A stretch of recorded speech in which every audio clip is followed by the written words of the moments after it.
support, for your military, political, diplomatic support. We are thankful. You're supporting us for 33 years of our independence, 10 years of war, and 1,000 days of brutal invasion, for which we are thankful to you. We have received a huge military support from Denmark, and you've provided us F-16s, for which we are thankful to you. You're playing a leading role in several coalitions, including Air Force capability, drone, maritime, IT, for which we are also thankful to you.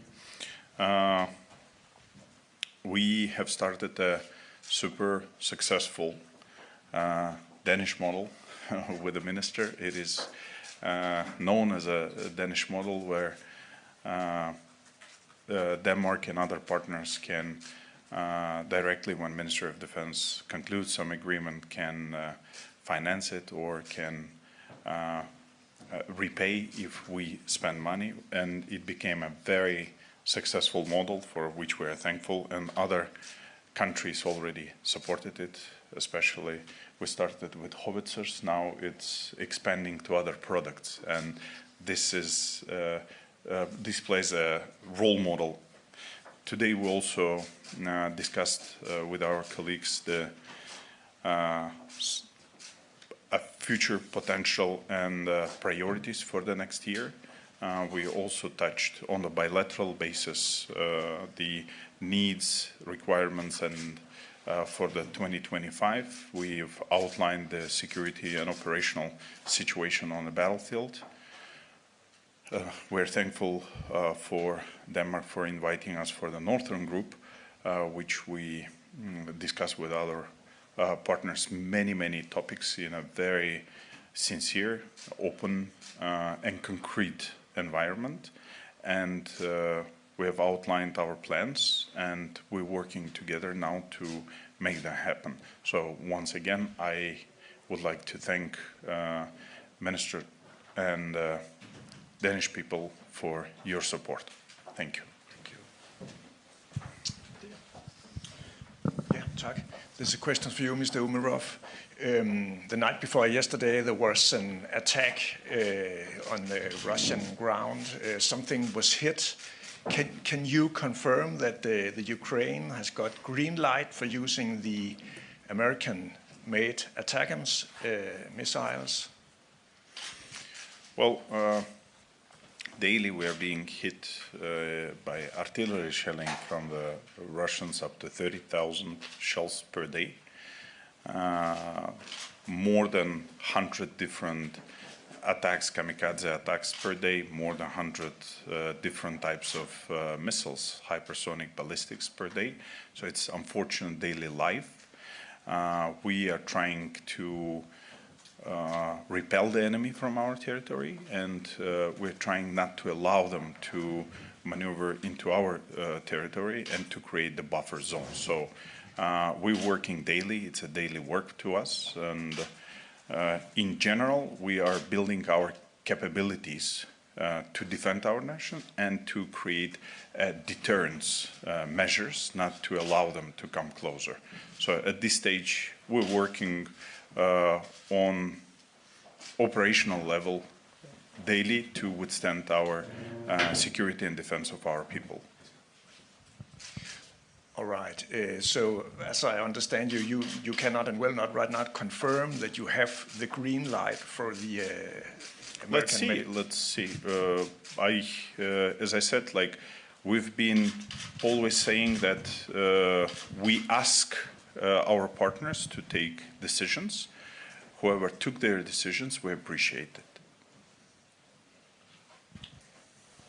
We hear in the media that you have reached the green light from USA to use long-range missiles and mines. What is the next thing you will ask for your Western partners for?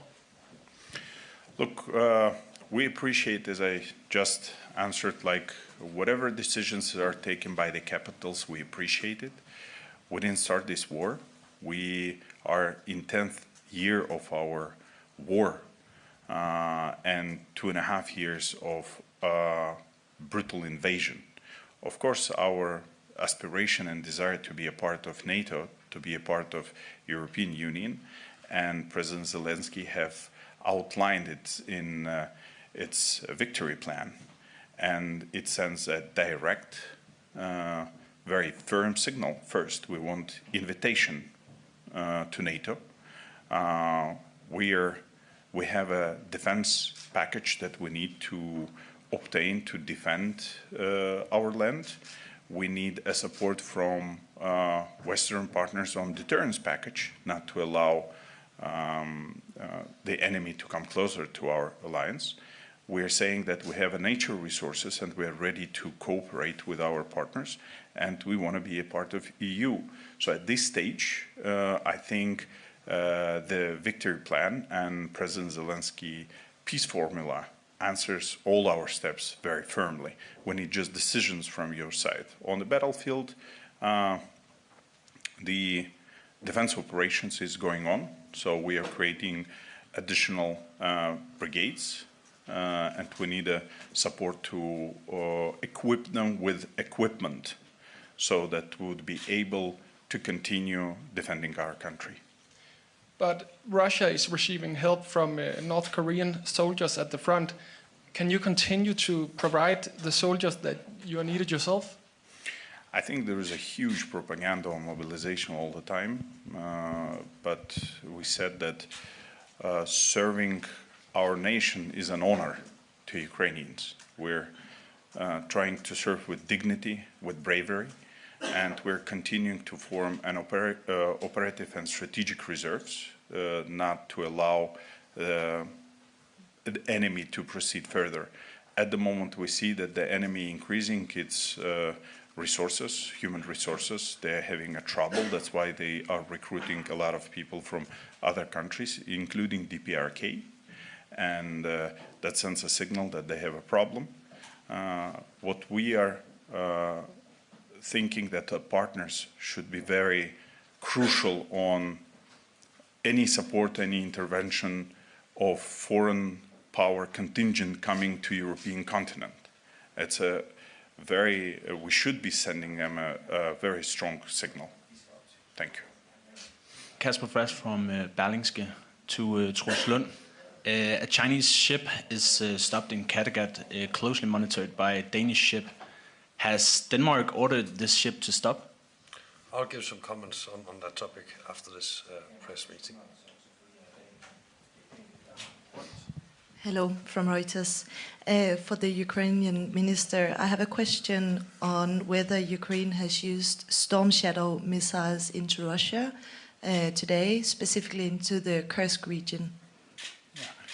We are using all the means to defend our country, so would not go into detail, but we are just sending that we are capable and able to respond.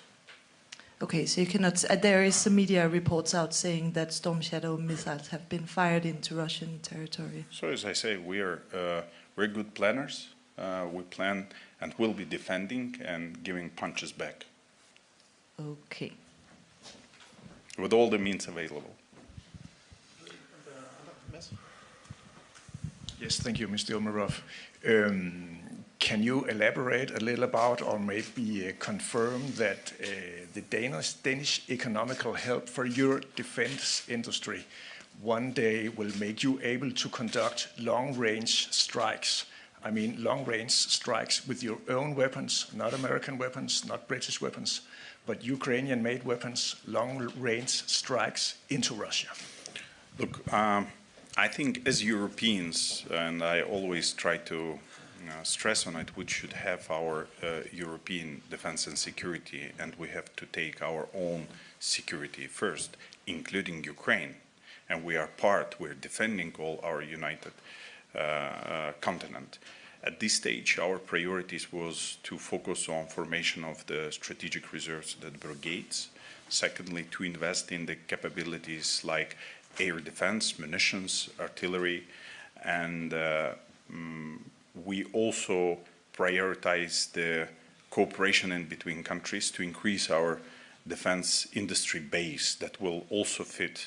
Today, in a short term, it will close the gaps of needs in Ukraine, but in a mid and short, in a long term, it will also contribute to the Danish security and defense capability. So we're working, the priority also in missiles and technologies, and we're working with all the Nordic and Northern Group countries to discuss these priorities and have joint ventures.